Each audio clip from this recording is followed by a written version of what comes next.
भारत ने हाल ही में गेहूं के निर्यात पर बैन लगा दिया था, जिसके चलते पूरी दुनिया ने गेहूं की कीमतें आसमान छूने लगी। दुनिया के सबसे अमीर देशों में से एक अमेरिका भी भारत के इस फैसले से परेशान है। दरअसल अमेरिका को उम्मीद है कि भारत गेहूं के निर्यात पर प्रतिबंध लगाने के अपने फैसले पर पुनर्विचार करेगा। अमेरिका ने कहा है कि जिन देशों ने गेहूं के निर्यात पर बैन लगाया है वो उन देशों से अनुरोध करेगा कि ऐसा न करें। दरअसल यूक्रेन पर रूसी अटैक के बाद से पूरी दुनिया में भोजन की कमी देखी जा रही है, क्योंकि इससे गेहूं के निर्यात को लेकर सप्लाई चेन बाधित हुई है। भारत दुनिया का दूसरा सबसे बड़ा गेहूं उत्पादक देश भी है। गर्मी और लू की वजह से गेहूं उत्पादन प्रभावित होने की चिंताओं के बीच भारत ने अपने प्रमुख खाद्यान्न की कीमतों में आई भारी तेज़ी पर अंकुश लगाने के मकसद से गेहूं के निर्यात पर प्रतिबंध लगा दिया। इस निर्णय से गेहूं और गेहूं के आटे की खुदरा कीमतों को नियंत्रित करने में मदद मिलेगी, जो पिछले एक साल में औसतन 14 से 20% तक बढ़ी है। इसके अलावा पड़ोसी और कमज़ोर देशों की खाद्यान्न आवश्यकता को भी पूरा करने में मदद मिलेगी।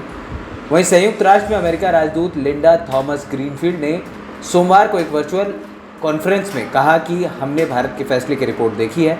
हम देशों को निर्यात को प्रतिबंधित नहीं करने के लिए प्रोत्साहित कर रहे हैं, क्योंकि हमें लगता है कि निर्यात पर कोई भी प्रतिबंध भोजन की कमी को बढ़ा देगा।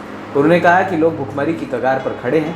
उन्होंने ये भी कहा कि भारत सुरक्षा परिषद में हमारी बैठक में भाग लेने वाले देशों में से एक होगा और हमें उम्मीद है कि वो अन्य देशों द्वारा उठाई जा रही चिंताओं को सुनेंगे और हम उम्मीद करते हैं कि वो उस स्थिति पर पुनर्विचार करेंगे। वहीं उन्होंने निर्यात को प्रतिबंधित करने के भारत के निर्णय पर एक सवाल का जवाब दे रही थी।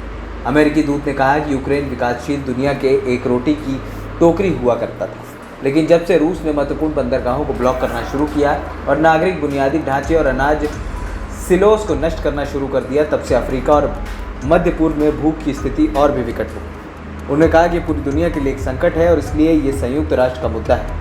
हमारी उन लाखों लोगों के प्रति जिम्मेदारी है जो इस बात को लेकर चिंतित है कि उन्हें अपना अगला भोजन कहाँ मिलेगा या वो अपने परिवार का भरण पोषण कैसे करेंगे। इस सप्ताह हम इसी बारे में चर्चा करेंगे और दुनिया भर में खाद्य असुरक्षा को कम करने के लिए कदम उठाएंगे।